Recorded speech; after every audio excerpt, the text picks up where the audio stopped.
So the scientists at Columbia University decided to stop using white rats for their experiments and to start using lawyers instead. And so the New York Times sent up a reporter to find out why. And in talking to the chairman of the department, he says, oh, there's so many reasons, but among the top reasons are, number one, the scientists get kind of attached to the white rats. Number two, there's just not enough white rats. And number three, there's just some things you can't get a white rat to do. So my name's Greg Hawkins. I am a lawyer. My office is less than a mile somewhere. I'm not sure where we're at in the building, but less than a mile from here. So I'm going to tell you some stories today, not for the purpose of entertaining you, but the subject we're talking about, preparing for death, is so important, and there's so much bad information out there. I want to make sure that the stories illustrate the principles in a way that will stick with you. But I've got permission from everybody to tell these stories. The first story is about a woman named Sally, not her name. Her stepson came to me and said, my father is dying of pancreatic cancer, and we in the family are concerned that there are people who will take advantage of Sally. Will you please call my father and find out what he wants to have happen so that she's protected? I called him up. He lived in a little town far away from here. He had definite ideas what he wanted to do. And so we worked together. We got everything in order. I called him up again. He was too sick to come to Salt Lake. And so I said I would come to his home and we'd take care of this. And so I tried to schedule a time for Thursday afternoon. And he said, no. He said, I just don't want to talk to anybody about dying this week. He said, I'll feel better next week, but let's not talk about it this week. Well, the next week was Thursday, so we scheduled an appointment. On Sunday night, he passed away.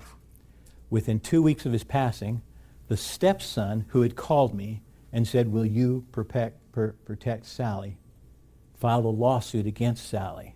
It ended up being in two courts, one in Salt Lake area and one in northern Utah. Now, the very first thing that a court has to decide in a situation like that is who's in charge. Now, most people refer to that as the executor, but in Utah it's called the personal representative. That's the first issue. Wow, that's really tight. In Utah, we call that personal representative. And the only person that had a claim of right under the statute to be in charge was Sally. She's the only one. 18 months, 10 separate hearings, and the judge finally decided that Sally was the person to be appointed as personal representative. It was open and shut. It was black letter law. There was no question at all what should happen. Why did it take 18 months? Because there were 3 sets of lawyers involved, and they have to go through a process. That's not the worst part. The worst part is it cost her $80,000 during those 18 months. I talked to her many times, and I said, Sally, they just want money. Give them some money, and they'll go away. And she said, no, my husband wanted to do things a certain way, and that's the way we're going to do it. Now, you may think she was wealthy. She wasn't. Her entire estate was $450,000. She lived in what we would refer to as a mobile home. It was devastating. After she was appointed, things started speeding up a little bit. It still took another year and a half before everything was put to rest. And during that entire time, 3 years, she spent a total of $150,000. This was devastating to me. It was devastating to Sally. It actually changed my practice because it was probably the worst case I had ever seen. Now, I'd spent most of my years in the courtroom, most of my years battling over these things. But this one affected me very personally. About 3, 4, 5, 6 years ago, I got a letter from Sally. Nice little butterfly receipt and that kind of thing. I was a little nervous to read it. I didn't know what she was going to say. I brought my partner in. His name was Lon. He worked on the case with me. Here's what the letter says in part. Dear Greg and Lon, first of all, thank you. What? I wish things could have been different, but sometimes that's how you find out who people really are. All I did was what my husband wanted me to do. The only good thing that came out of all of this is I met 2 amazing people who held me up when my world came crashing down. Thank you. Well, that affected me so much so that I actually gathered my partners around and told them, I'm going to spend the rest of my practicing days keeping my clients out of the courtroom. No longer am I going to go into the courtroom. Now, here's the truth. I can't remember ever losing a case. But the truth is, I can't remember ever feeling really good at the end of a case. So it was devastating. I gave to each of my partners a piece of my practice, and I focused entirely on trust-centered estate planning, which I'd always done, but now my focus was going to be entirely on that. Second story. This man's name, this is his true name. His name is Dave Ball. He owns most of the point of the mountain on the west side of the freeway. As you cross over into Utah County, you look out over there and you can see his domain. He owns a sand and gravel company. We used to drive down the highway on I-15, and he'd start telling me about the different mountains that we'd be seeing and how they break up into gravel or break up into sand or do this or how this one wasn't any good. I mean, it was incredibly boring if you had a long trip, but he would tell me all these wonderful things. So one day, I get a call from him. He says, Greg, I bought a crane. A crane? What do you mean you bought a crane? He says, you know, a crane. And I said, I know what a crane is. Why did you buy a crane? He says, because it was yellow. I said, Dave, you okay? He said, when I was a little boy, my mom bought me a Tonka toy. It was a yellow crane. I drove past this thing. It had a for sale sign on it, so I bought it. I said, what are you going to do with it? He says, I have no idea. Well, within a year of buying that crane, he had a full-blown crane rental business with several cranes. That's the kind of guy he was. Each one of his businesses had separate and distinct partners. He owned 5 of them. Well, I went to St. George one Christmas. My children had just bought me a DVR. It was TiVo. I don't remember TiVo. I didn't know how to use it, so I recorded everything I possibly could. In those days, I think it was like 70 hours of stuff you could record. When I came home, I turned it on just to see how it worked and stuff. Of course, most of it just didn't work very well. And I was watching the news. I don't know why, because I don't watch the news regularly, but I recorded the news. And his picture flashed up on the news.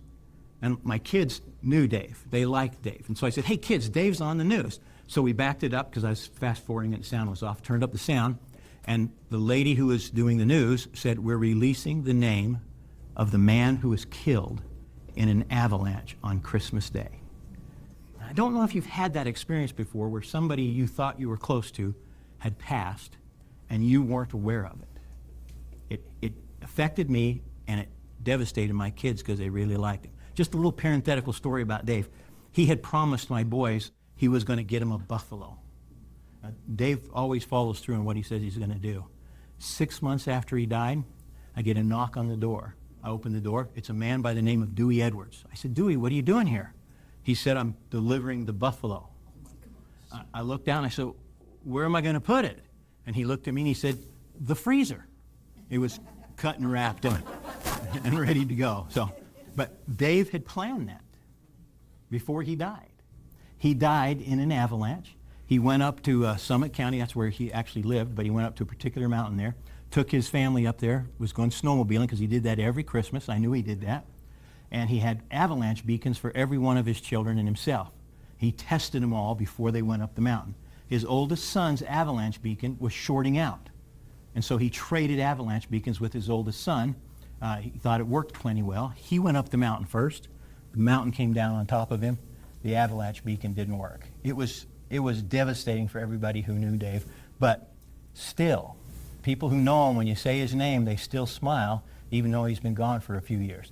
Well, I met with his wife about 2 weeks after he passed, some of her older boys. Then I met with his partners a few weeks after that. 5 separate businesses. Very complicated, lots of opportunity for discord in every way. By February 28th, he died on Christmas. By February 28th, everything was done. Everything was wrapped up. Everything was put to bed. And it cost his wife during that time $0. Dave understood what modern grave robbers are. It's the failure to properly plan. And he had everything in order. It just went smooth, smooth, smooth. A lot of potential for problems because of all the different partners and all the different money that was going down. But everything was smooth. Third story, the man's name, true name, Dennis Kerr. Dennis rented an office from me. Dennis had pancreatic cancer. Dennis became very sick. Dennis's job was financial planning. He had sent scores and scores and scores of clients to me over the years. We were very close. We talked about things all the time. I sat down with him several times and I said, Dennis, let's put everything in order. He understood how this all works. He understood it from A to Z. There was nothing he didn't understand about it, and he kept saying to me, I will. But the problem was it was emotionally taxing on him. He just couldn't see doing it. He died 3 days before Dave Ball died. Within a few weeks of his passing, his wife called me in the middle of the night. It was a second marriage situation. She said, Greg, the family's giving me trouble. Not Dennis's family, her family. It took us 9 months and many thousands of dollars to get everything wrapped up. We kept it out of court, but it was still very extremely emotionally draining on her to do that. It was a terrible thing. Fourth story. This is not about a client. I am changing the name. Man's name we're going to use for today is Fred. He actually has 3 names. I almost always use it, but today for some reason I decided not to use it. I got a call from a lawyer. Now, are any of you lawyers? Lawyers will never tell me that they're here, ever. I was up in Idaho a little while ago and I said, are any lawyers?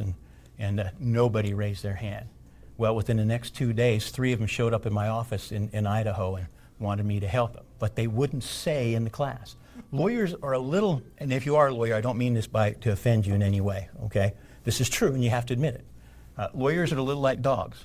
They tend to smell each other before they interact.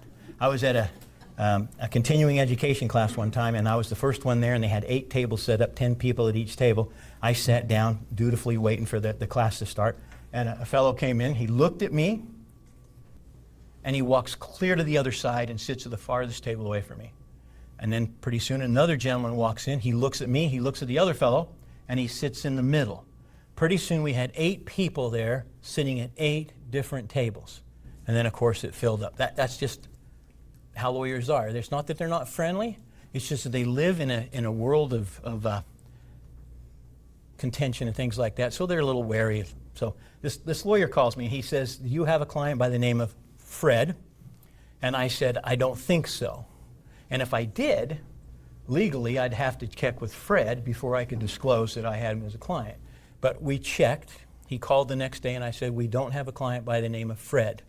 I said, why are you calling? He said, well, I'm in the middle of a litigation because Fred died. I said, I understood that from yesterday. So, but why are you calling me?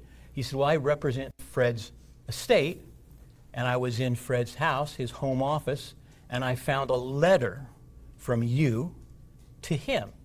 And I said, really, what did the letter say? He said, it was an invitation to a class about modern grave robbers. And I said, oh. He said, me and the other 2 sets of attorneys who are involved in this litigation, we were hoping that Fred had come in and seen you and put things in order and you had the documents. And I said, I'm sorry, he didn't. He's not a client. I found out later, this had been going on for 2.5 years, he said, and I found out later that it continued for another 2 years after that. It was just simply a mess, very unnecessary.